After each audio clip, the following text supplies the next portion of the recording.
Welcome to Dawgs versus All Y'all, a weekly college football podcast where we discuss not only my favorite team, the Georgia Bulldogs, but we talk all things college football, hence all y'all. Be sure to like, comment, subscribe, and look us up on Instagram at SuplexDinnerClub. And go Dawgs. Yo, what's happening, y'all? Welcome back to another episode. Today, we're going to update our hunting season 12 to find out who are the 12 best teams in the nation. We're going to preview our must-see game of the weekend. Thanks again for checking us out. Let's get it going. Yo, check out what my wife got me for our anniversary. Some Georgia slides. I like it. Who are the 12 best teams in the nation? You already know what time it is. Let's get to the list. We ain't getting hunted, guys. We're doing the hunting, and hunting season's almost over. We only got one more chance to hunt, and we hunted tonight. All right, our number 12 team is going to be Ole Miss. Welcome back to the hunting season 12. They got a couple big games coming up, and even though they lost to Alabama earlier in the season, they still have an outside shot at getting to Atlanta. Number 11 is going to be the North Carolina Tar Heels. They're taking care of business in the ACC. They have some huge games coming up also, but as long as they're winning, they have a shot at possibly making the playoff. Number 10 is going to be the Oregon Ducks, coming off of a defeat to the Washington Huskies. Y'all know what time it is with me. Y'all know that I'm a believer. I like that team. I like the talent on that team. They have some big matchups coming up. Let's run it back with Washington and get to the playoff. Number 9, the Alabama Crimson Tide. People are sleeping on them. They counted Alabama out early in the season. Hell, Alabama fans start to panic and count their team out, but they're steadily winning. They got a huge matchup against Tennessee coming up, and we're going to really see in the next couple weeks what kind of team and what kind of run Alabama has in them. Number 8 is going to be the team that beat Alabama earlier this season, the Texas Longhorns. They still have a pathway to the playoff, and just like Oregon, they can win out the rest of their schedule, see the team that beat them earlier in their conference final, and still make it to the playoff. So number 8 team, Texas Longhorns. Number 7 team, they're one of the teams in the game of the week. That's Penn State. Talented young team. We're going to really see what kind of squad James Franklin has when they play against Ohio State. All right, let's get to this top 6. Oklahoma is going to be number 6, still riding the wave of that victory against Texas. Number 5, Washington. Washington had a great game against Oregon. Can they continue to win out? They have some big games coming up. I'm looking at that matchup against USC and a couple others. Can they win out? Number 4 team is going to be Ohio State. Number 3, Florida State. Florida State made easy work of Syracuse this past weekend. And as you can see, we have a new number 1 team. Number 2 are going to be my guys, the Georgia Bulldogs. Got a couple questions going into this bye week.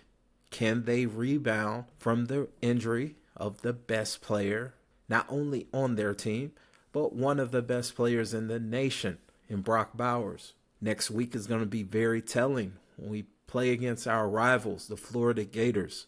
You already know what time it is over here.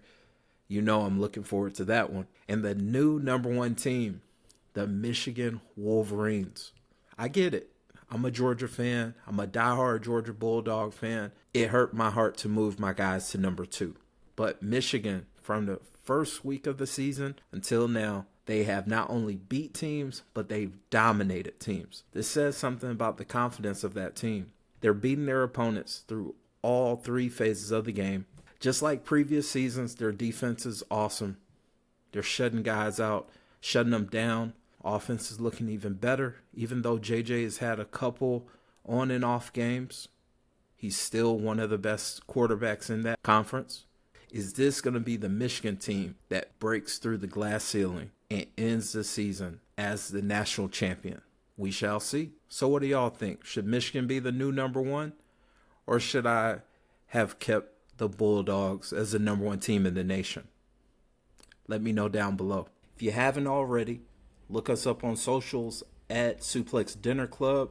That's the home of 2 podcast projects that I work on. Mondays, Fridays, we talk college football on Dawgs versus All Y'all. We don't just talk about Georgia football. We talk about all things college football, hence All Y'all. And on Wednesdays, you know the vibes, Life and Times Pod, which is short for the Life and Times of a Restaurant Lifer podcast, where I have conversations with some cool and interesting people that I've met through my years in the hospitality industry. Let me know down below, what team are you representing? The Suplex Dinner Club family is growing, and I want to know more about you guys. Our must-see game of the week has Penn State coming to town to play against Ohio State. These are classic rivals. Both teams, right along with Michigan, are all undefeated, eyeing a spot in the playoff and a hopeful national champion. But they all have to face each other, and that's the beauty of this Big Ten scheduling. This is a matchup of 2 very talented teams, star power all across the board, and 2 of my favorite defenses. Penn State has had one of the better defensive units in the past couple seasons, and this year is no different. Ohio State, surprisingly, has stepped up on the defensive end, and honestly, they've carried a number of their games, even with all the talent that's been on Ohio State. While OSU has been figuring out their quarterback situation, getting Kyle McCord confident, the defense has shown up and continuously shown out. Something has clicked with Kyle McCord. Maybe he knows he's the guy now, but he looks more confident, and he's getting the ball to those weapons. Marvin Harrison Jr. is one of the best wide receivers in the nation, right along with the other weapons that are on that Ohio State offense. Penn State, on the other end, very young team, very talented team. The keys to the sports car was given to the golden child, Drew Allar, and even though he hasn't been overly impressive, look at him throw a ball, man. Look at the guy throw a ball. He's talented. He was a winner in high school. He's been a winner so far in college. This is a dangerous team, a very dangerous team. I would almost want to consider this game an elimination game, considering that both of these guys have to play Michigan. You kind of find yourself as the odd man out when you lose this game. The deciding factor in this game for me is going to be Penn State's defensive line and edge rushers against Ohio State's offensive line. That's the one glaring weak point of the Ohio State offense, has been their offensive line play, especially their tackles. I think Penn State gets pressure on Kyle McCord, forces him in some situations that he doesn't want to be in. And for that reason, I got Penn State with the upset. Final score, Penn State 27, Ohio State 24. This is going to be a great game. I'm looking forward to it. And the winner of this matchup is going to march forward to an eventual battle with Michigan. Trust your preparation. No, your ass is prepared for this shit for fucking 365 days. I think about the fuckers in that locker room. Think about getting our opportunity. All the shit you went through this week to get ready for this game. Now is when you pay the fucking price. You go out there with energy, enthusiasm. Ain't nobody supposed to be cautious. Ain't nobody supposed to be nervous about shit. Go out here and fuck their ass up. Don't think about scoreboard. Don't think about shit. You think about knocking the shit out of them. Did you hear what Box said on Monday? When I sat in that fucking meeting, I wanted to go fucking play right then. Tore your shit up out here. 2 years ago, fuck your shit up. Goddamn pride and joy tells me you fuck these guys up. You go play the right way. You play the right way. You knock their ass off. You stay off the fucking ground. You tackle the fucking man with the ball. The shit's easy. Look at the right shit.